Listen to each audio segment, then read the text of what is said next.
বাবেরা নওজোয়ান তরুণেরা এ নবী পাকের প্রেমিকেরা আখিরাতটা বড় কঠিন হবে। আখিরাতের প্রথম ঘাঁটি হলো কবর। দুনিয়াবি জিন্দেগি শেষ হলো মৃত্যু, আর আখিরাতের প্রথম বর্ডার হলো কবর। এই কবর হবে বড় ভয়ানক। আল্লাহ নবী জানিয়ে দিলে জমিন কবর প্রতিদিন মানুষকে ডেকে ডেকে বলে, এ দুনিয়ার মানুষেরা আমার উপরে বড় অহংকারের সঙ্গে হাঁটো, আমার উপরে বড় অহংকারের সঙ্গে ঘুরে বেড়াও, আমার উপরে তুমি আল্লাহ রসুল বলে ঘুরে বেড়াও। মনে রেখে দিও আমার কাছে আসার আগে তোমাকে তৈরি হয়ে আসতে হবে। কেন আমি কবর একা থাকার জায়গা, আমি কবর পোকামাকড়ের জায়গা, আমি কবর অন্ধকার জায়গা। কার কখন মৃত্যু হবে কেউ জানে না।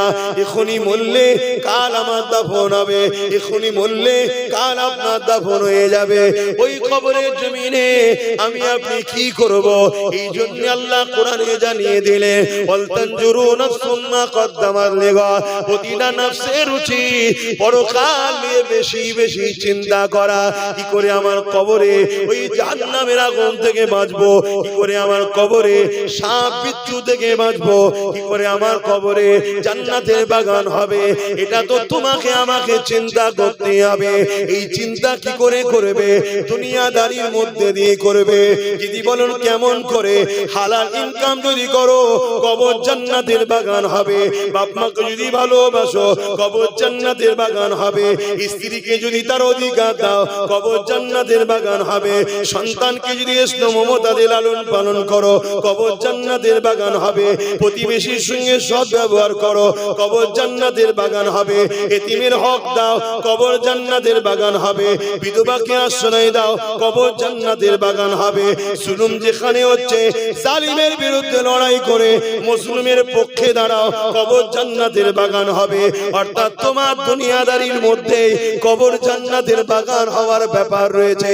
কিন্তু উল্টোটা যদি করো, কারো মেরে যদি খাও, কারো লুটে খাও, মাল হরণ করে খাও, এতিমের মাল ছেড়ে খাও, বিধবার মাল ছেড়ে খাও, গরিবের মাল ছেড়ে খাও, মিথ্যা মিথ্যা মামলা করো, কারো ঘর ভেঙে দাও, কারো জমি অধিকার দখল করে নাও, এই সব যদি করে বেড়াও ওই কবর তোমার জন্য জাহান্নামের একটা গর্ত হয়ে যাবে।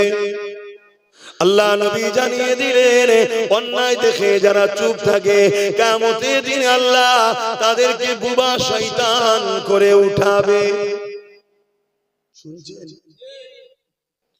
এ যুবকেরা, আল্লাহ নবী আরো জানিয়ে দিলেন কেউ অন্যায় করছে দেখার পরে যদি সে চুপ থাকে তার মানে অন্যায়কে সে সাপোর্ট করে দিল।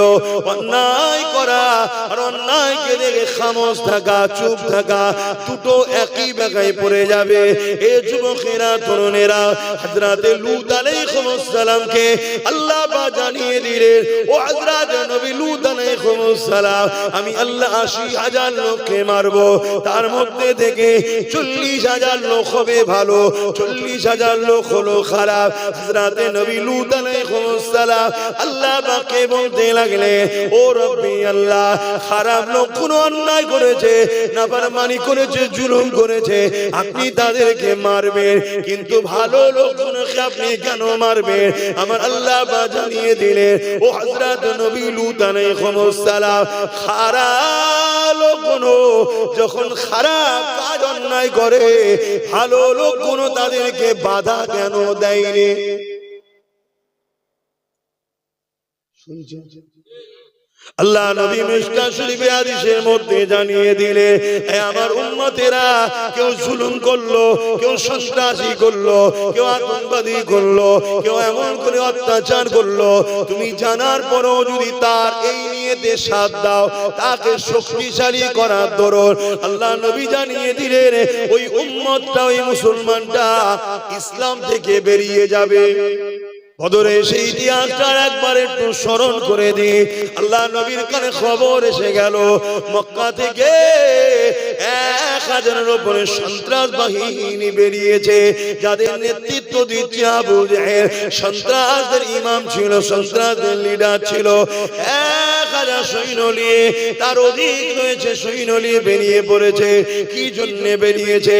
মদিনার জমিনে আল্লাহ নবী সাহাবাদের নিয়ে বড় আনন্দে রয়েছে, বড় আরামে রয়েছে।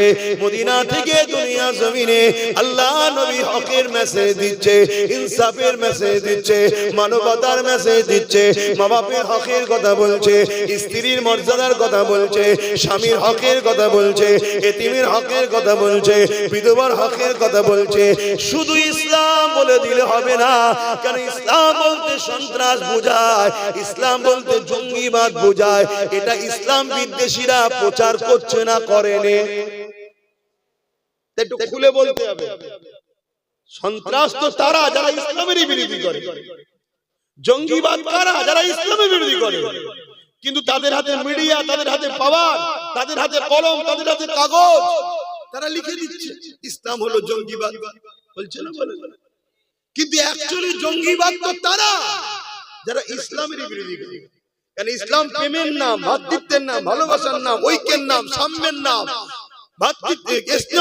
ইসলাম সম্প্রীতির নাম, মানব বন্ধনের নাম, খোদার্থ মানুষকে খানা খাওয়াবার নাম ইসলাম। জোরে বলুন সুবহানাল্লাহ। তাই খুলে খুলে বলছি,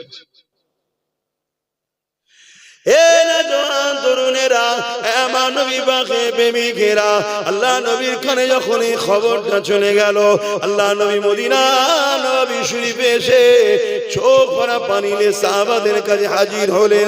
সাহাবা হুজুররা আল্লাহ নবীকে জিজ্ঞাসা করলেন, ইয়া রাসূলুল্লাহ, হাবিবাল্লাহ, আপনাকে কে কাঁদালো? কি জন্য আপনি কাঁদছেন? হুজুর, আমরা কি জানতে পারি? আল্লাহ নবী বললেন, বাবা সাহাবারা, আমার কাছে খবর এলো 1000 নদী সৈন্য নিয়ে মক্কার সন্ত্রাস আবু জেহেল, উতবা, সাইবা, যারা আমি রাসূলুল্লাহকে মক্কাতে শহীদ করে দিতে চেয়েছিল, আল্লাহর হুকুমে আমি হিজরত করেছি, তারা আজকে মদিনার উপরে হামলা করবে, মদিনায় তারা সমস্ত মানুষের উপরে জুলুম করবে, এবং আমি রাসূলুল্লাহ আমাকে শহীদ করে দিতে চাইছে। সাহাবা তোমাদের উপরে জুলুম করবে, মদিনার বয়স্ক বাপ মাদের উপরে জুলুম করবে, বাচ্চাদের উপরে জুলুম করবে, নারীদের উপরে জুলুম করবে, কারণ এদেরকে আমি রাসূলুল্লাহ চিনি, এরা হলো জালিম, এদের মধ্যে কোনো দয়া ময়া নাই, যেমন চিঙ্গিস খানের মধ্যে কোনো দয়া ময়া ছিল না। এ নওজওয়ান তরুণেরা, আল্লাহ নবী, নবী, দয়া নবী, সাহাবা হুজুরদিগকে বলতে লেগেছে, বাবারা, তারা বড় ভয়ঙ্কর, বড় জালিম, অত্যাচারী। এ নওজওয়ান তরুণেরা, কতটা কষ্ট করেছে নবী আমার, সেই নবীর দিনকে আজ লোক গালি দিচ্ছে, সেই নবীর রেখে যাওয়া কোরআনের শানে মিথ্যাচারী করছে, সেই নবীর ইসলামের নামে মিথ্যা মিথ্যা প্রচার করছে। উম্মতে মুহাম্মাদি, তোমার আমার কোনো খেয়াল নাই, তোমার আমার কিছু যায় আসছে না, তুমি আমি কি করে 500 টাকা ইনকাম করব, কার কাছে গেলে 1000 টাকা পাবো, এই নিয়েই তুমি আমি ব্যস্ত।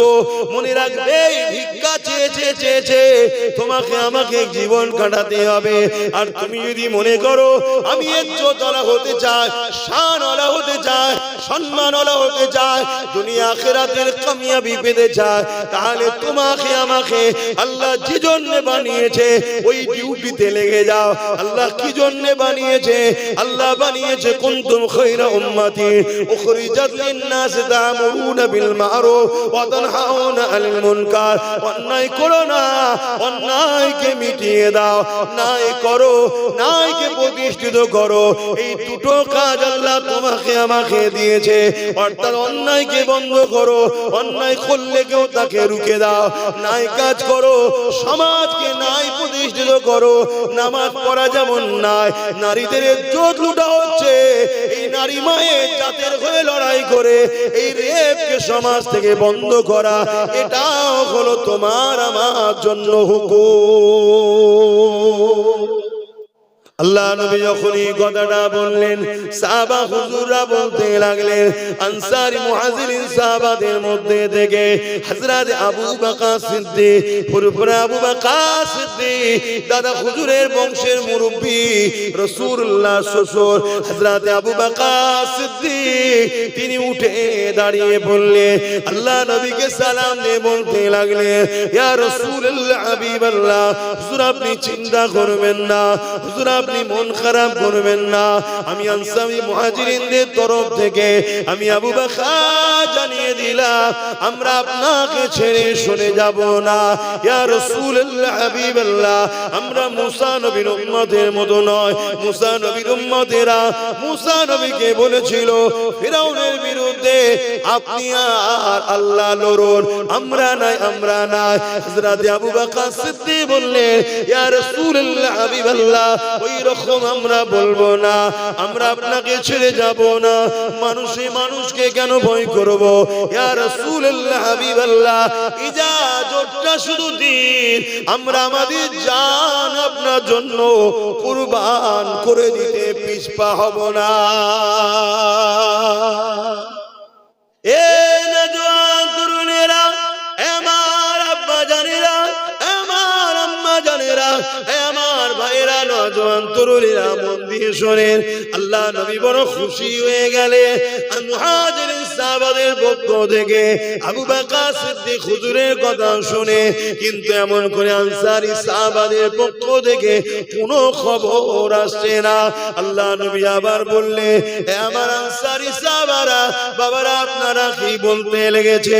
ওই সময় আনসারী সাহাবাদের মধ্যে থেকে একজন সাহাবী দাঁড়িয়ে গেলে, দাঁড়িয়ে গিয়ে বলতে লাগলে, ইয়া রাসূলুল্লাহ, হাবিবাল্লাহ, আমরা আনসারী সাহাবাদের পক্ষ থেকে যেদিন আপনি মক্কা থেকে মদিনায় এসেছিলেন, আপনাকে পেয়ে আমরা আকাশের চাঁদ পাওয়ার থেকেও অনেক বেশি খুশি হয়েছিলাম। বাবেরা, নওজোয়ান তরুণেরা, আল্লাহ সাহাবা হুজুরকে পরীক্ষা নিয়েছে। ইহুদি খ্রিস্টান রাজা আমার রাসূলুল্লাহকে সাহাবাদেরকে পরীক্ষা নিবার জন্য রেশমের কাপড় বিছিয়ে দিয়েছে। আল্লাহ নবী জানিয়ে দিয়েছে উম্মতের পুরুষদের জন্য রেশমের কাপড় পরা হারাম, উম্মতের পুরুষের জন্য সোনা ব্যবহার করা হারাম। এই সোনার মধ্যে যে ধাতু আছে, এই ধাতু পুরুষের শরীরে শুট করে না। যেটা এত মারাত্মক ব্যাধি হয়, এত মারাত্মক ক্ষতি হয়, এই জন্য আল্লাহ রাসূল নিষেধ করেছে। নারী শরীরের জন্য ওটা সুটেবল, এই জন্য নারীদের ব্যবহার করা যায়। কি পুরুষের রেশম ব্যবহার করতে নাই, নারীদের জন্য চলে। কেন? পুরুষের রেশম এমন একটা পোকা দিয়ে তৈরি, যেটা পুরুষের শরীরের জন্য সুটেবল নয়, এই জন্য রাসূলুল্লাহ নিষেধ করেছে। এই নবী পাকের সাহাবীকে নবীর কথাকে অমান্য করাবার জন্য খ্রিস্টান বাদশা রাস্তাতে রেশমের কাপড় বিছিয়ে দিয়েছে। আমার নওজোয়ানেরা, তরুণেরা, এ নবী পাকের প্রেমিকেরা, আল্লাহ নবীর সাহাবী যখন ওই রাস্তা দিয়ে হেঁটে যাবে, হুজুরের নজরে পড়ে গেল রেশমের কাপড় বিছানো রয়েছে। এই হুজুর কোমর থেকে অস্ত্র তরোয়ালটাকে বার করে নিয়ে ওই রেশমের কাপড় যেখানে বেঁধে সিল করা ছিল, ওইটাকে কেটে দিয়ে কাপড়টাকে সরিয়ে দিয়ে পাথরের রাস্তার উপর দিয়ে হেঁটে হেঁটে রাজপ্রাসাদের মধ্যে প্রবেশ করছে। রাজা দূর থেকে দেখতে লেগেছে মুহাম্মদ রাসূলুল্লাহর গোলাম, নবী পাকের অনুসারী, নবী পাকের সাহাবী, নবী পাকের পাঠানো দূত, সে রেশমের কাপড়কে সরিয়ে দিয়ে তার উপরে হাঁটলো না, সরিয়ে দিয়ে পাথরের উপর দিয়ে হাসতে লেগেছে, হাঁটতে লেগেছে। হেঁটে হেঁটে যখন রাজ দরবারে পৌঁছেছে, আল্লাহ নবীর সাহাবী দেখতে লেগেছে দুটো চেয়ার রয়েছে।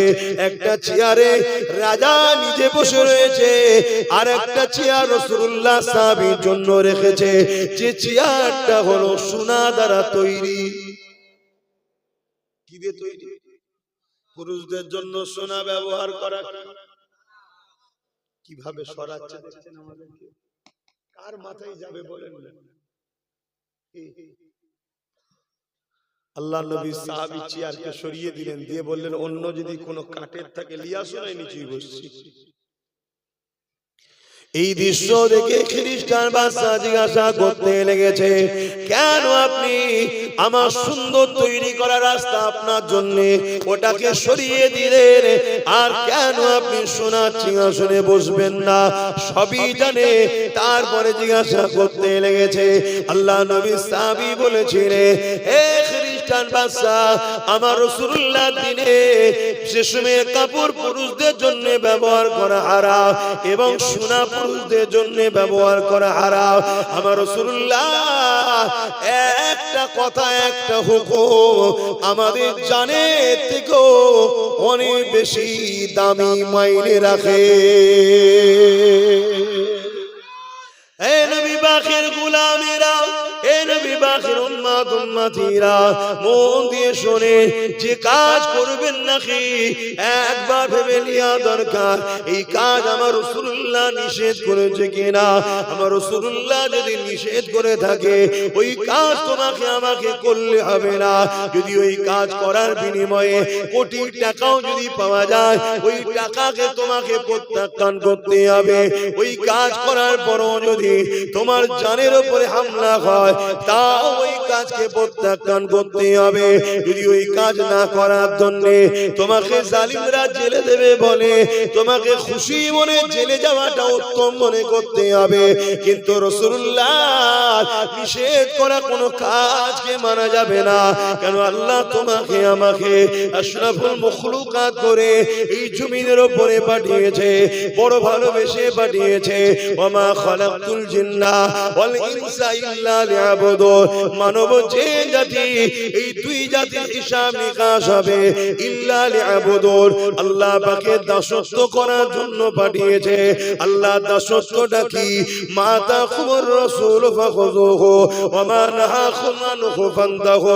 আমার রাসূলুল্লাহ যা আদেশ করেছে মেনে নিতে হবে, রাসূলুল্লাহ যা নিষেধ করেছে ছেড়ে দিতে হবে।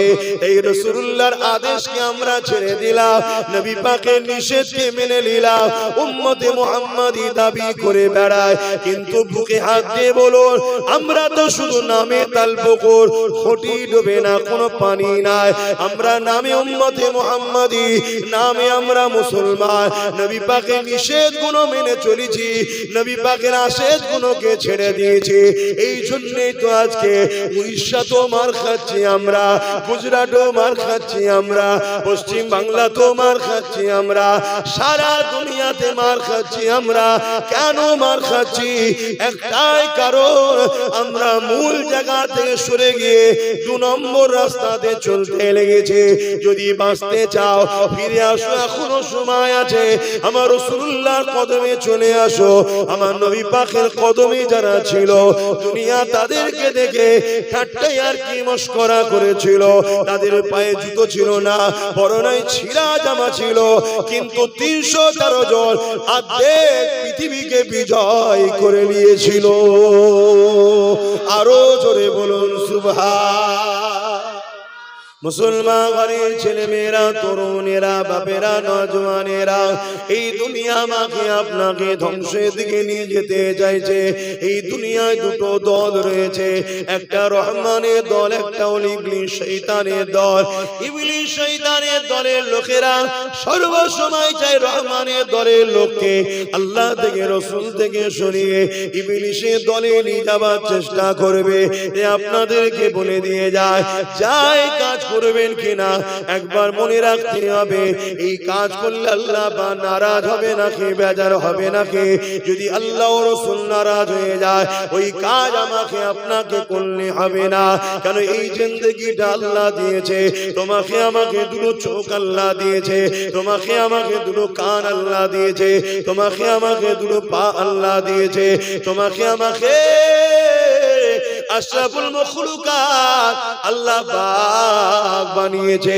যদি জীব জন্তু আল্লাহ বানাতো, এই দুনিয়া তোমাকে আমাকে অবহেলা করতো, এই দুনিয়া তোমাকে আমাকে খাটাতো, এই দুনিয়া তোমাকে আমাকে মারতো, এই দুনিয়া তোমাকে আমাকে জুলুম করতো। এ যুবকেরা, তরুণেরা, বোনেরা, আল্লাহ তোমাকে আমাকে আশরাফুল মখলুকাত করেছে, এই তোমার আমার বাবা দরকার। আল্লাহ পাক নারাজ হয়ে যাবে এমন কাজ করব না, নবী পাক নারাজ হয়ে যাবে এমন কাজ করব না। তারপরে কখনো যদি হয়েও যায়, সঙ্গে সঙ্গে তওবা করো, তওবা করো। কেন তওবাকারীকে আমার আল্লাহ ভালোবেসে ক্ষমা মাফ করে দেয়।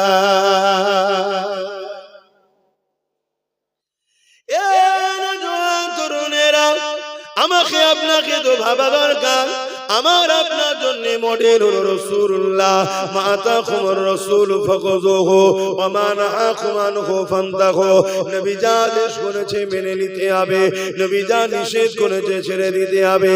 লাকাদ কানা লাকুম ফি রাসূলিল্লাহি উসওয়াতুন হাসানা। আল্লাহ পাক আমার নবীকে আমার আপনার জন্য মডেল করে পাঠিয়েছে গো। তুমি নামাজ কিভাবে পড়বে আমার নবীকে দেখো, অন্য কাউকে নয়। রোজা কিভাবে রাখবে আমার নবীকে দেখো, অন্য কাউকে নয়। হজ কিভাবে করবে আমার নবীকে দেখো, অন্য কাউকে নয়।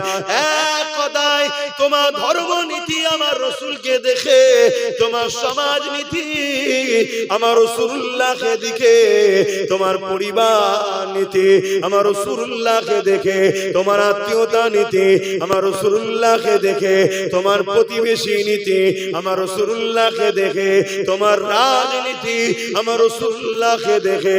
আমার রাসূল পাক সাল্লাল্লাহু আলাইহি ওয়াসাল্লাম তিনি জানিয়ে দিয়েছে, যে রাজনীতি নেতাটা ইনসাফ পরায়ণ হবে, মানুষের উপরে জুলুম করবে না, মানুষকে হক দেবে, মানুষকে ভালোবাসবে, মানুষের উপরে ইনসাফ করবে, আল্লাহ নবী জানিয়ে দিলেন ওই নেতাকে আল্লাহ কিয়ামতের দিনে আরশে আজিমের ছায়া দেবে।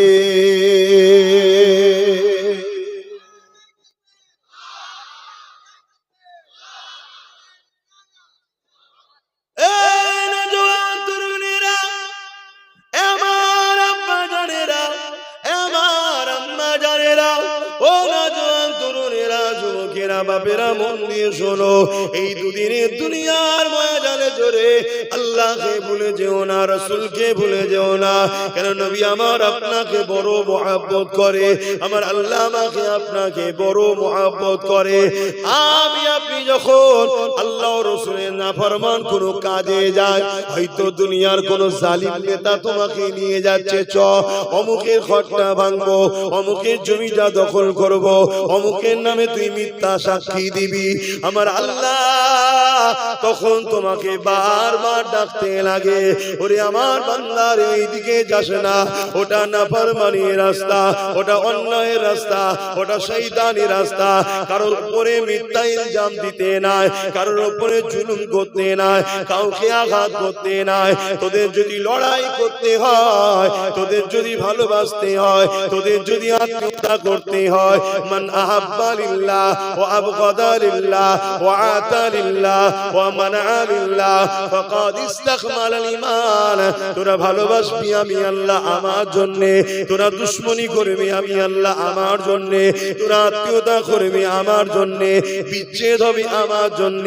যেখানে আমি আল্লাহ নাই, ওখানে যার জন্যই বলুক না কেন, তোরা একে অপরের সঙ্গে দুশমনি করবি না, একে অপরকে তোরা ভালোবাসতে যাবি না। যখন ভালোবাসবি উদ্দেশ্য যেন আমি আল্লাহ থাকি। ইমামকে ভালোবাসবি, এই জন্য ভালোবাসবি ইমাম আমার ঘরের মেহমান, ইমাম আমার ঘরের খাদেম, ইমাম আমার ঘরকে আবাদ করার জন্য। তারা আমি আল্লাহ আমার 5 ওয়াক্ত নামাজের জন্য সে ইমামতি করে, তাকে ভালোবাসবি আমার জন্য। যদি ওই ইমাম আমার পক্ষে না হয়, তাহলে তাকে ভালোবাসাও যাবে না। হুজুরকে ভালোবাসবি আমার জন্য, মুফতিকে ভালোবাসবি আমার জন্য, আলেমকে ভালোবাসবি আমার জন্য। কিন্তু ওই হুজুর, ওই মুফতি মাওলানা যদি আমার পক্ষে না হয়, দুনিয়ার স্বার্থবাদ যদি হয়ে যায়, তাদেরকেও ভালোবাসা যাবে না। আর বাপ জানেরা, নওজওয়ানেরা, আনসারী সাহাবা হুজুররা জবাব দিয়ে দিলেন, ইয়া রাসূলুল্লাহ, হাবিবাল্লাহ, আমরা আমাদের জান মাল সবকিছু আপনার কদমে কুরবান করে দিয়েছি। এই সব কিছু আপনার হুজুর, আপনি যেমন করে খুশি খরচ করেন। ইয়া রাসূলুল্লাহ, হাবিবাল্লাহ, আমরা আপনাকে ছেড়ে কখনো যাব না।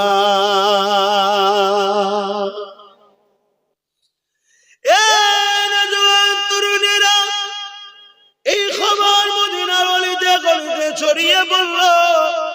হঠাৎ করে এক বাড়ি থেকে কথা কাটাকাটির আওয়াজ হচ্ছে, চিৎকার চেঁচামেচির আওয়াজ হচ্ছে। কি হয়েছে? বাপ আর বেটাতে ঝগড়া লেগেছে। ঝগড়া তোমার আমার গ্রামের মতো ঝগড়া নয়। এই ঝগড়া হলো জান্নাত কেনার জন্যে কম্পিটিশনের ঝগড়া। বাপ বলছে, বাবা ছেলে তুমি ঘরে থাকো, আমি রাসূলুল্লাহ সঙ্গে বদরের জমিনে যাব। যদি জালিমরা হামলা করে দেয়, রাসূলুল্লাহর জন্য নিজেকে ঢাল বানিয়ে আমি শহীদ হয়ে জান্নাতে চলে যাব। ছেলে বলছে, না আব্বা জান, এই সুযোগ আমি আপনাকে নিতে দেব না, এই সুযোগ আমি হাতছাড়া করব না। আমি জান্নাতে যাব, আমি রাসূলুল্লাহর সঙ্গে বদরে যাব, বদরে যাব। এই যুবকরে তাদের কি ঈমান ছিল, রাসূলুল্লাহর জন্য মরলে জান্নাত পাওয়া যায় এই বিশ্বাস তাদের ছিল। কেন তোমার আমার বিশ্বাস হচ্ছে না? আল্লাহ নবীর জন্য, নবীর দ্বীনের জন্য, কোরআনের জন্য, আল্লাহর জন্য কেউ যদি পক্ষে থাকে লড়াই করে, সে যদি অবস্থায় মারা যায়, আল্লাহ তার জীবনের গুনাহ মাফ করে বেহিসাব জান্নাতি করে দেবে। আর আল্লাহ যদি তাকে বিজয় দেয়, দুনিয়া তো সম্মানিত করবে, আখিরাতেও আল্লাহ সম্মানিত করবে। বলো, নবীর দ্বীনের জন্য লড়বে না? নবীর দ্বীন কি গরিবদের হয়ে লড়বে? বলো বলো। এতিমদের হয়ে লড়বে, বিধবাদের হয়ে লড়বে। অমুসলিম যদি অসহায় থাকে, তার উপরে কেউ জুলুম করে, জালিমের বিরুদ্ধে অসহায় অমুসলিমের পাশে দাঁড়িয়ে লড়বে। এটাও রাসূলের দ্বীন। বোঝো আমার কথা, যে রেকর্ড হচ্ছে সব। আমি চ্যালেঞ্জের সাথে বলছি, আমার নবী অমুসলিম, দুঃখী, গরিব, অসহায় তাদের হয়েও লড়েছে। আমার নবীর মোহাব্বত, ভালোবাসা, স্নেহ, আবদার, প্রেম, সম্প্রীতি, প্রীতি, ভালোবাসা দেখে মুসলিমরা দলে দলে দলে দলে দলে দলে আমার রাসূলের কাছে এসেছে। আমার নবীকে নিয়ে পরীক্ষা করেছে, যাচাই বাছাই করেছে। এত ভালো ব্যক্তি, এত ভালো ব্যক্তি। একদিন তাদের দিমাগ খুলেছে, আল্লাহ তাদেরকে হিদায়াতের বাতি জ্বালিয়েছে। তারা দলে দলে দলে দলে সব রাসূলুল্লাহর গোলাম হয়েছে। জোরে বলুন সুবহানাল্লাহ। আরে হিসাবে কি খবর? আমাদের আবু তাহের সাহেব তো আসো, উপরে আসো, আসো, এখানে চাপাচুপি হয়ে যাবে, বসে আসো আসো। এখানেই বাড়ি নাকি? ও, ওই আমার ছেলেকে বলতে হবে, ও না বললাম কিছু করতে হবে না। না, ও ছেলে না, আমার সাথে যে সালামিনকে বলে, ও যদি বলে তবে হবে। কেন আমি ভাই হাজার চিন্তায় থাকি, কোথায় কি বলা আছে, কোথায় কি আছে না আছে, খবর আমার থাকে না। কথা বুঝে আসছে? অনেক জায়গায় তুললেও বিপদ, অনেক জায়গায় না তুললেও বিপদ। এই বলেছি সব কাজ করতে আমরা সমস্যা হয়ে যাবে। এজন্য একটু কথা বলে নাও ভাই, তোমরা ব্যাস মিটে যায়। কোথায় গেল মৌলানা সাহেব? চেপে চেপে আসেন, বসো আসেন।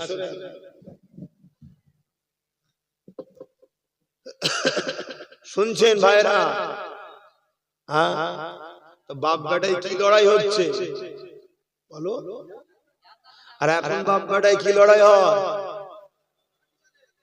যে এলাকার বুথের টিকিটটা আমি নেবো, কেন মেম্বার হলো চুরি করে খাবো, হয় না? হয় না? কিন্তু সেই বীজটাও মমতা মেরে দিয়েছে, জানো? খবর রাখো। হ্যাঁ, এই খবর আছে না নেই? একটুখানি বলি রাজনীতির কথা, অসুবিধা একটুখানি। এই যে ওবিসি সংরক্ষণের নামে ওবিসি তালিকা এমন ভাবে দিয়েছে, আগামী দিন কোন মুসলমান আর কোন মুসলমান বুথ লেভেলের পঞ্চায়েতের যে সদস্য টিকিট আর পাবে না, জিততে পারবে না, দাঁড়াতে পারবে না ভোটে। তোমাদের খেয়ালই নাই। তোমরা ভাবছো শুধু মুসলমান চাকরি পাবে না আর পড়াশোনা করতে পারবে না, কথা ঠিক, ওটাও হবে না। ওবিসি সংরক্ষণ যখন শেষ করেছে, এতে মুসলমানের ছেলেরা আর কোনো চাকরি পাবে না, কোনো ভালো স্কুলে পড়তে পারবে না। শুধু ওটা নয়, তোমরা যারা বুথ লেভেলের নেতাদের জন্য লড়াই করে এমএলএ জিতাও, এমপি জিতাও, সিএম বানাও, সবকিছুর কৃতিত্ব কার? বুথের লোকের। কার কৃতিত্ব? বলুন বলুন। বুথের লোক খুন করে, বুথের লোক খুন হয়, বুথের লোক নিজের ভাইকে মারে। বিশেষ করে মুসলমানের কথা বলছি, অমুসলিমদের কথা বলি, কারণ অমুসলিমরা সব সেটিং হয়ে গেছে এক জায়গায়, তুমি যত যাই করো এক জায়গায় হয়ে গেছে। ওই 10-15% এখন এইদিক ওদিক করছে, বাকি সব সেটিং হয়ে গেছে। তুমি ভাবছো আলাদা, ও ভাবছো আলাদা, ছেড়ে দাও, ওদিকে আমি যাচ্ছি না। তোমরা আমরা যারা মুসলমান আছি, আমরা নিজেদের ভাই ভাই মারপিট করি তো নাকি? কেন আমার ওই এমএলএ কে জিতাতে হবে, আমার ওই এমপি কে জিতাতে হবে, আমার ওই মন্ত্রীকে জিতাতে হবে, এর জন্য লড়াই করেছো তো? এই বুথ লেভেলে যারা দাঁড়ায়, এই বুথে আর কোন মুসলমান ক্যান্ডিডেট আর হতে, কেন ওবিসির গোড়া মেরে দিয়েছে। শুনছেন? তাহলে এইটাকে খোলার দায়িত্ব আছে না? যদি খুলতে পারো তবে হবে। ওই খোলার জন্য একটা ছেলেই লড়াই করছে, যার নাম পীরজাদা নওশাদ সিদ্দিকী। বাকি কারো খেয়াল নেই। তোমাদের এলাকায় যে এমএলএ আছে তারও খেয়াল নেই, সে হয়তো বেচারি জানেই না। শুনছেন তো নাকি? সে জানেই না, আর যদিও জানে সে দেখছি তো বিরাট বিপদ। কিন্তু আমি যদি কাউকে গোপনেও বুঝাতে যাই, ওপরে যদি খবর চলে যায়, আমি হয়তো টিকিট পাবো। অতএব দরকার নেই, যার জাহান্নামে যাচ্ছে যাক, আমি আর একবার নিয়ে কিছু ইনকাম করে নিই, সে তার চিন্তায় আছে। আমার কথা কি খারাপ লাগলো নাকি? আমি প্রমাণ দিচ্ছি, এ তোমাদের নয়, এ তোমাদের নয়। এই মুসলমানকে সন্দেহ আছে। বলো কেন? এই কোরআনের বিরুদ্ধে একজন 4 ক্লাস পাস করা না ফেল করা জানি না, কোরআনের বিরুদ্ধে একটা কথা বলেছে না? তোমাদের এমএলএ তো মুসলমান, কেস করেছে, তোর হাতে পাওয়ার আছে তো, কেস করেছে। কিন্তু এখানে এমএলএ মুসলমান নওশাদের নেই, কিন্তু নওশাদের ছেলেরা থানায় যে ডেপুটেশন দিয়ে কেস করেছে। খবর রাখো, কবে কাল কেন পরশু করে যায়। হ্যাঁ, তাহলে বলো, ও দিদি কোরআনের না হয় তো তোমাদের হবে? তাহলে ও কোরআনের বিরুদ্ধে কথা হয়েছে, একটা কেস করলো না, আল্লাহ পাওয়ার দিয়েছে। কালকে যখন তোমাদের কাউকে শেষ করা হবে, ও মনে হয় তোমাদের পাশে আসবে। এই রকম যারা 2 নম্বর মুসলমানগুলোকে সব এই সেকুলার দলের নামে যারা মুসলিম বিদ্বেষী আছে, এরা সব টিকিট দেয়, প্রকৃত মুসলমানকে দেবে না। আর যদিও একটা প্রকৃত মুসলমান ছিল, মৌলানা মানুষ, ভালো মানুষ আগে ছিল, এখন প্রকৃত মুসলমান নেই। ভালো ঘরের লোক, আমি সব সম্মান দিয়ে বলছি, বাপ ভালো মা ভালো, তারা যে দলের লোক, তাদের দলে অনেক বড় বড় আল্লাহর ওলি আছে, আমি কাউকে ছোট করছি না। কিন্তু ওই শুনেছি নাকি গোবরের সঙ্গে থাকলে নাকি আস্তে আস্তে গোবর হয়ে যায়, ভালো লোকটা খারাপ হয়ে গেছে। কথা বুঝে আসছে না? সেও একটা কেস করেনি, তাকে আবার জিজ্ঞেস করেছে, সে বলছে ওটা আমার বিষয় না, ও যার বিষয় তাকে যে জিজ্ঞেস করতে যাবে। আরে তোর কোরআনের বিরুদ্ধে বলেছে, মৌলানা তোর যদি দিল না কাঁদে, তাহলে মুসলমানের জন্য ওই মৌলানার দিল কাঁদে মনে হয়? তাহলে এতদিন আলোর জন্যই ঝগড়া করেছিলি, যেটা আলো হয়ে গেলি ব্যাস। কিন্তু আব্বাস সিদ্দিকীকে দেখো, আমি জীবনে কথা দিয়ে যাচ্ছি, এত রেকর্ড হচ্ছে, আমি কোনোদিন দাঁড়াবো না, আমার নেতা হবার শখ নেই। আমি মুহাম্মদ সাল্লাল্লাহু আলাইহি ওয়াসাল্লামের গোলাম হয়ে জন্মেছি, গোলাম হয়ে আছি, গোলাম হয়ে বাঁচবো, গোলাম হয়ে মরতে চাই।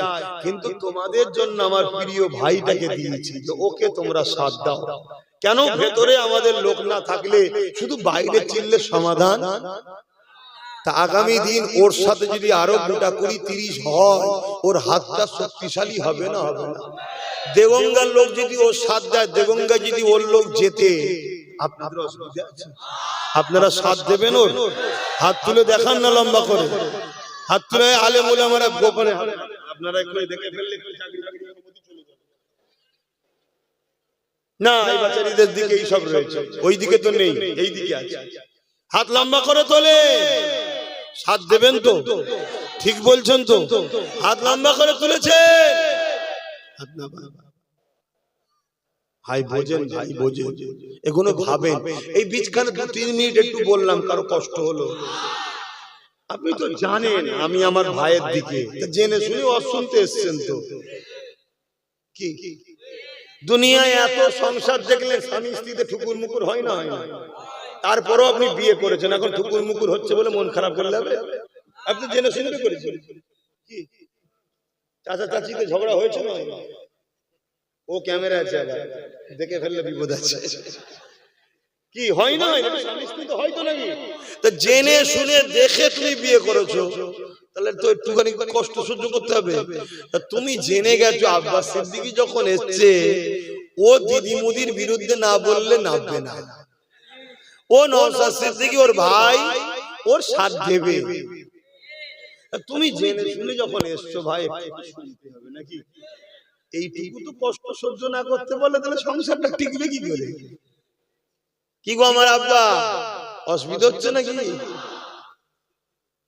হাই যা আকাশের আলোচনা দিয়ে ফিরে যায়, আল্লাহ নবী দরবারে বাপ আর বেটা দুজনে চলে এসেছে বিচার দিতে। কি গো শুনছেন? আবার মনের মধ্যে আর একটা কথা হচ্ছে, কেউ কেউ ভাবছেন না তো যে হুজুর সব ঠিক আছে, জলসায় এসে বলছেন কেন? আবার কোন মৌলী সাহেব এসে তো বলতে পারে যে আজকাল জলসা গুলো কে নিয়ে রাজনীতি করা হচ্ছে, বলতে পারে না? পারে না? যদি বলে মৌলী সাহেব তেমনি জিজ্ঞেস করা দরকার, রেড রোডে যখন মমতা কি ঈদের নামাজে হাজির হয় তখন আপনি বলেছিলেন যে নামাজ কে নিয়ে, আমার ধর্ম কে নিয়ে রাজনীতি করা হচ্ছে, তাহলে এখানে বলছে কেন? তাহলে ওখান থেকে কিছু মাল দেয় নাকি মমতা? ওর বেলায় বলুন, এর বেলায় বলছে কেন? তবে আমাকে আনো, আমি হুজুর মৌলী সাহেব মাল দেবো, খুনি দাও আমাকে নিয়ে আসো। এখন তোর হাতে সব, ঠিক না বেটি? ইমামদের 3000 না 3500 দেয়, শুনছেন তো? আমার কথা শোনো, 10,000 15,000 20,000 করে দেবো, নিয়ে আসো। আগে সাগরটাকে দিতে হবে তো, যেখানে টাকার খনি আছে সেটা আছে মমতার হাতে, সে তো চুরি করে বিক্রি করে দিচ্ছে সব। মমতা চোর না? চোর নয়? জোরে বলুন, কোন সন্দেহ আছে কারো?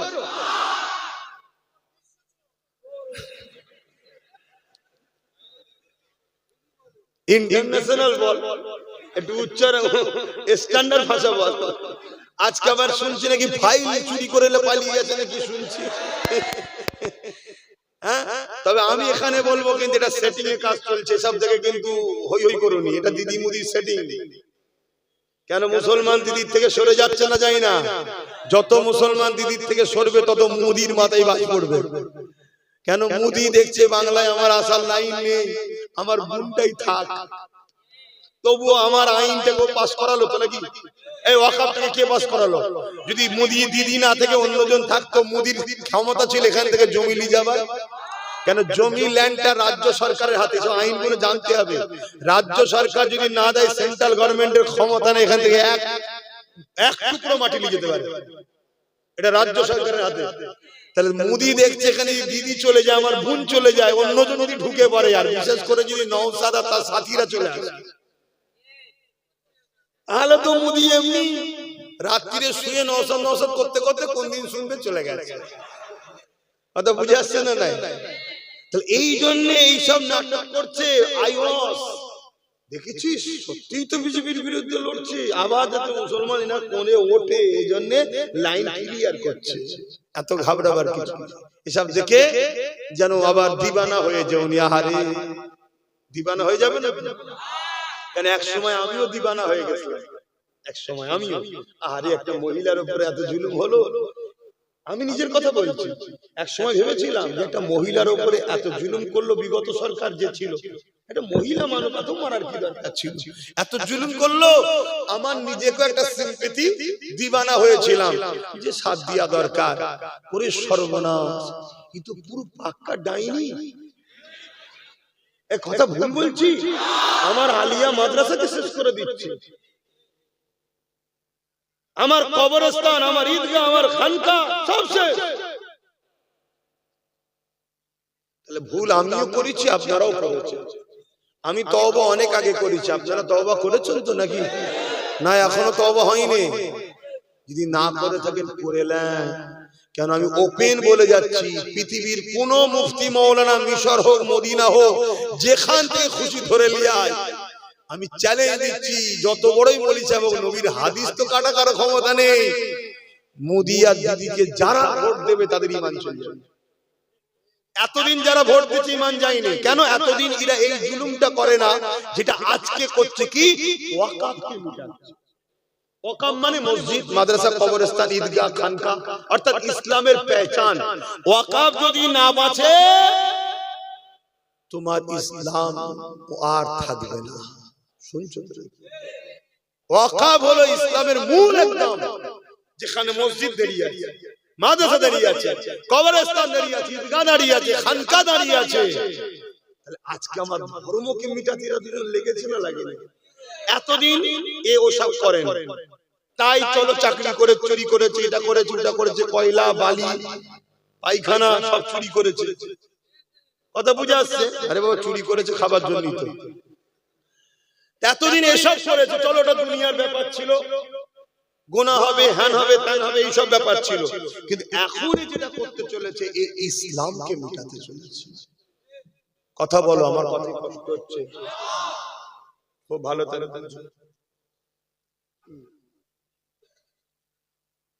কোথায় কাউকে বাড়ায় কবে? সামনে মঙ্গলবার তোদের জলসা সব জানে। লাস্টে মাইক দিয়ে দেবো, প্রচার করে নেবে। আমি আসবো কি না আসবো, হায়াত মওত কিচ্ছু নেই, আগে থেকে দাওয়াত আমি দিয়ে ফেলি, ওটা তোরা দিলে ঠিক আছে। আল্লাহ যদি সুস্থ ভালো রাখে, কখন টাইম? 6:30। হ্যাঁ বেশি ওয়াজ করতে পারবো না, অনেক টেনশন মাথায়। ও ভিত্তি স্থাপন হবে কোথায়? সিরাজপুরে। কবে? 19 জানুয়ারি, 5ই মাঘ, সামনে সোমবারে পরে সোমবার একটা খানকা হবে, মক্তব টাইপ সিরাজপুরে। আপনারা সবাই যাবেন। কখন টাইম? দুপুর 2টো। তো ভাইরা আমার একটু বলি, অসুবিধা হচ্ছিল তো, কিন্তু ওই বিষয়টার বলবো না, ওটা হয়ে গেছে। কিন্তু ওই বিষয়ে এতটুকু বলবো, খারাপ লেভেলে না। এখানে আমি বসে বলছি কেন? এটা আমার বসার জায়গা, এটা আমার বলার জায়গা। আর বলছি কেন? আমার দ্বীনের দুশমনি করেছে তাই। ফেরাউনের বিরুদ্ধে বলা যায় না, যায় না? নমরুদের বিরুদ্ধে বলা যায় না, যায় না? তা জেন্ত ফেরাউনগুলোর বিরুদ্ধে কে বলে? এরা কি আজকে ফেরাউন নয়? এজন্য বলছি। কথা ক্লিয়ার হয়েছে তো নাকি? না এখনো সন্দেহ হচ্ছে? যদি সন্দেহ হয় তাহলে প্রশ্ন করুন। ঈদে মিলাদুন নবীর ব্যানার, আর সেখানে রাজনীতির নেতা পিশাব করে পানিও নিতে যায় না, তাকে নিয়ে উঠে বসে পড়লো, এটা কি রাজনীতি নয়? ইফতার পার্টির নামে আমার ধর্মের নিয়ম শৃঙ্খলাকে ভঙ্গ করে সারা দিন খেয়ে লাস্টে ইফতার খাচ্ছে, এটা কি ধর্ম কেলে নাটক নয়? রোজার নিয়মটা কি? ইফতারের নিয়মটা কি? সারা দিন না খেয়ে আল্লাহর খুশির জন্য সেহরি খেয়ে ইফতার খেতে হবে, সেখানে সারা দিন ধরে খেয়েছে। এখন হয়তো কাল এই কথাটা শুনে সামনে দিন হয়তো মমতা এসে বলতে পারে আমি সারা দিন খাইনি গো তোমাদের জন্য। ওকে চেনো? টাটা রেলখানাকে, টাটা যখন কারখানাকে বন্ধ করার সময় ওখানে অনশন করছিল, আর অনশনের পিছনে গিয়ে শুধু মুসাম্মির জুস খেয়েছে। আরে আমি বলছি রিপোর্ট, কি ডেঞ্জারাস জিনিস জানো না? কিন্তু আমি বলেছি, ভেবেছিলাম মায়ের যা হয়তো ভালো হবে, ওরে সর্বনাশ, এই যে কি ক্ষতি করেছে আমার কওমে, আমার জাতের, এর জন্য আমরা সবাই দোষী। আসো সবাই মিলে পাপ করি, এই তওবা করি, আর এই পাপকে প্রায়শ্চিত সবাই মিলেই করি। একে আগে তাড়াই সবাই মিলে। রাজি আছেন তো নাকি? আরো একবার সাক্ষী দেন, রাজি আছেন তো নাকি? তাহলে দেগঙ্গাটা আমার ভাই পাবে তো ইনশাআল্লাহ। ঠিক আছে, ছেড়ে দেন, আর বেশি বলছি নি, এবার অন্যদিকে চলে আসে। মাইন্ডটা একটু ফ্রি করে নেন, একবার দরুদ শরীফ আল্লাহুম্মা সাল্লি আলা।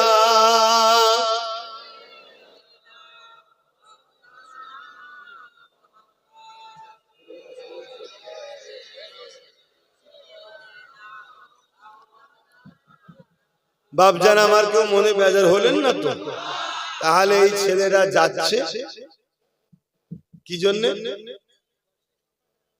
পকেটে হাত, জলসার জন্য। দেন দেন না, কি গো পকেটে হাত দেবে তো? নেই, দাও, যা যা খুশি দাও। বারে বারে ভাবি একা বসে নিরালাই রে, পাখি হলে উড়ে যেতাম সোনার মদিনায় রে। সবাই বলো, সোনার মদিনায় রে। বারে বারে ভাবি একা বসে নিরালাই রে, পাখি হলে উড়ে যেতাম সোনার মদিনায় রে। সোনা বুলবুলিরা কোথা যাও, উড়ে যাও কোথায় রে, আমার সালাম পৌঁছে দিও নবীজির রোজায় রে, নবীজির। বারে বারে ভাবি একা বসে নিরালাই রে, পাখি হলে উড়ে যেতাম সোনার মদিনায় রে, সোনার মদিনায় রে। রহম করো ও গো আল্লাহ, ও হৃদয়াময় রে, পাই জানু নবীর সভা, নবী মুস্তাফায় রে, নবী মুস্তাফায় রে।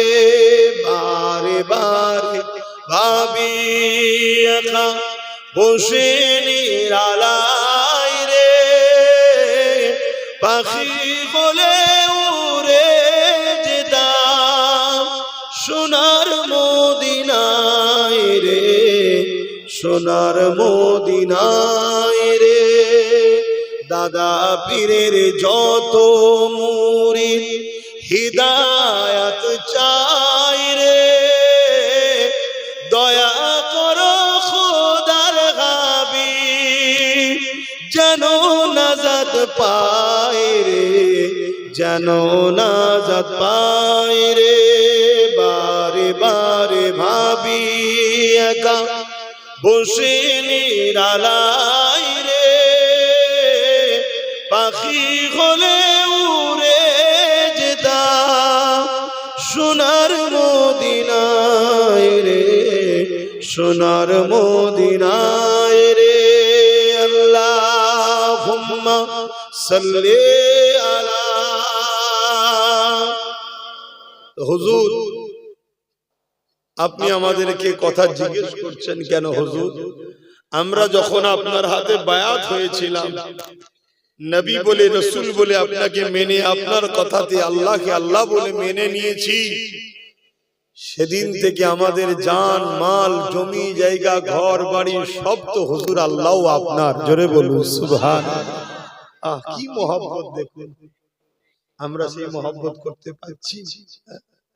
আমাদেরকে এই মহব্বত করতে হবে। আমাদের ঘর, আমাদের বাড়ি, আমাদের পরিবার, আমাদের বাপ মা, আমাদের ব্যাংকে, আমাদের পকেটে যেখানে যা আছে এগুলো আমাদের নয়, আল্লাহ রাসূলের। যতক্ষণ তিনারা নেবে না খরচ করছো করো, কিন্তু তিনাদেরকে ভুলে দিও না। যখন প্রয়োজন হবে দিয়ে দিতে হবে। কথা কিছু শুনছো ভাই? তবেই তো ঈমানদার। আর নাই মুসলমান তো অনেক, সব মুসলমান জান্নাত যাবে নাকি? সব মুসলমান জান্নাতে যাবে না, ইমানদার মুসলমান জান্নাতে যাবে। সব মুসলমান ইমানদার নয়, সব মুসলমান বলুন ইমানদার নয়, কিন্তু সব ইমানদারই মুসলমান। সব ইমানদারই, প্রত্যেকটা মানুষ জন্ম হয় ফিতরাতের দিক দিয়ে মুসলমান হয়ে। এই মুসলমানকে দুনিয়ায় এসে ঈমান নামক নিয়ামতটা অন্তরে ধারণ করতে হয়। যে মুসলমানগুলো ঈমান নামক নিয়ামতটাকে অন্তরে ধারণ করতে পেরেছে, অর্থাৎ সে জান্নাতের দেশে যাবার ভিসা পেয়েছে। যে ভাষায় আপনারা বুঝবেন, কি এক দেশ থেকে আরেক দেশে যেতে গেলে ভিসা লাগে না, লাগে না? তো দুনিয়ার দেশ থেকে জান্নাতের দেশে যাবেন ভিসা ছাড়া? এই দুনিয়া হলো ভিসা অফিস। এই বাঁদিকের স্তনের নিচে যে অন্তর রয়েছে, রূহ রয়েছে, হৃদয় রয়েছে, কলব রয়েছে, এটা হলো পাসপোর্ট। এখানে আপনাকে লা ইলাহা ইল্লাল্লাহু মুহাম্মাদুর রাসূলুল্লাহ সিল মারতে হবে। ওই অন্তরটা, ওই দিলটা, ওই সিনাটা, ওই শরীরটা, ওই মানুষটা আল্লাহর জান্নাতে যাবে। জোরে বলুন সুবহানাল্লাহ। আর যার এখানে নেই, সে তার বাপ হাজি, মা হাজি, পরিবারের সব হাজি, বাপ হাজি, বাপ পীর, দাদু পীর, সব পীর তো কি হয়েছে শুনছেন নাকি? সব জান্নাতে যাবে, সে বেটা ফসকে যাবে। কিয়ামতের দিন অনেক বাপ জান্নাতে যাবে, ছেলে জাহান্নামে চলে যাবে। অনেক ছেলে জান্নাতে যাবে, বাপ জাহান্নামে চলে যাবে। অনেক মা জান্নাতে যাবে, মেয়ে জাহান্নামে যাবে। মেয়ে জান্নাতে যাবে, বাপ জাহান্নামে যাবে। কিছু করার নেই। এটা দুনিয়ার সম্পর্ক, বাপ বেটা, ভাই বোন, স্ত্রী, দুনিয়াদার। মৃত্যুর পরে সব সম্পর্ক শেষ। কিয়ামতের দিনে আজব বিষয় হবে, আজব বিষয়। কিয়ামতের দিন দেখা যাবে এমন এমন লোক জাহান্নামে যাচ্ছে, যাদেরকে দেখে ময়দানে মাহশরে সবাই অবাক হয়ে যাবে, এই লোকটা জাহান্নামে যাচ্ছে, কি আমরা তো জানতাম ফেরেশতার থেকে ভালো। শুনছে? আবার কিয়ামতের দিন এমন লোক জান্নাতের লাইন দিয়েছে, যাকে দেখে সবাই মাথায় হাত দিয়ে বলি, সর্বনে জীবনে ভালো কাজ করেছে দেখিনি, এ জান্নাত যাচ্ছে কেন? শুনছে? খুব সাবধান, খুব সাবধান। আল্লাহর হুকুম মানেন, নবীর হুকুম মানেন, কিন্তু এই হুকুম মানেন মহব্বতের সাথে, রাসূলকে আদবের সাথে মেনে নিয়ে। কষ্ট হচ্ছে না তো? একটু বলি নাকি?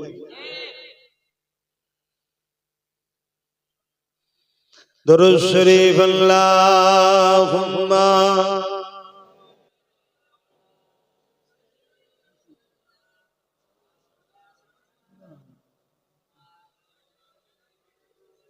আমার এই ছেলেটা কোথায় গেল? আমার সাথে যে ছেলেটা এসেছিল কোথায় গেল? ও আসলে ওকে বলে।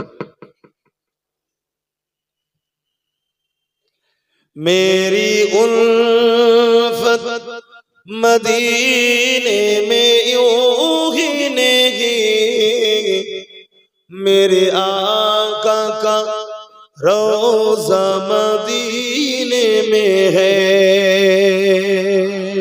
आरो जोरे बोलूं सुभान। मेरी उल्फत मदीने से यूं ही नहीं, मेरे आका का रोज़ा मदीने में है। मैं मदीने की जानिब न कैसे खींचूं, मैं मदीने की जानिब न कैसे खींचूं, मेरा दीनो दुनिया मदीने में है। সবকিছু তো রাসূল, তাই তো নাকি? এইটা যে করতে পেরেছে সে দুনিয়া আখিরাতের কামিয়াবি পেয়েছে, আর এটা যে করতে পারেনি সে দুনিয়াতেও শেষ, আখিরাতেও। अर्श आज़ीम पे जिसका बड़ी शान है,